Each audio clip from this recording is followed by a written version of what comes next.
අපි දැන් මේ අඹ ගහක පළවෙනි කප්පාදුව තමයි කරන්න හදන්නේ. මේ කප්පාදුව කරන්න නම් ගහේ මුලින් ඉඳන් පළවෙනි කොළු වල්ලු දෙක තියෙනවානේ. ඒ මෙතනින් කෙලින්ම කපන්න ඕන. එතකොට මෙතනින් එනවා ආපහු රිකිලි තුනක් හෝ හතරක් එනවා. අපි ඊට වැඩි ආවොත් ඒ කපලා අයින් කරන්න ඕනේ. මෙතනින් පුපුරපුවාම ඒ එන අතු තුන තමයි අපි වේදාන වශයෙන් තියාගන්නේ. ඊට අමතරව දැන් අපි මේ ගහ කප්පාදු කරනකොට කප්පාදු කරාට පස්සේ මේ දිලිනාශකයක් භාවිතා කරන්න ඕනේ. එතකොට නැත්තම් මේ ගහට ලෙඩ රෝග එන්න පුළුවන්. ඒ නිසා අපි දැන් මේ ගහ හිටවනකොට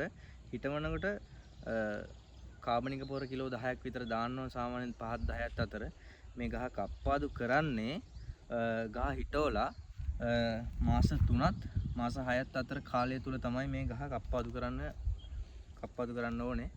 ඒක ගහේ ප්‍රමාණයත් වැඩෙන ප්‍රමාණයත් එක්ක තමයි අපි ඒක තීරණය කරන්න. දැන් අපි බලමු මේ ගහ කප්පාදු කරන්නේ කොහොමද කියලා.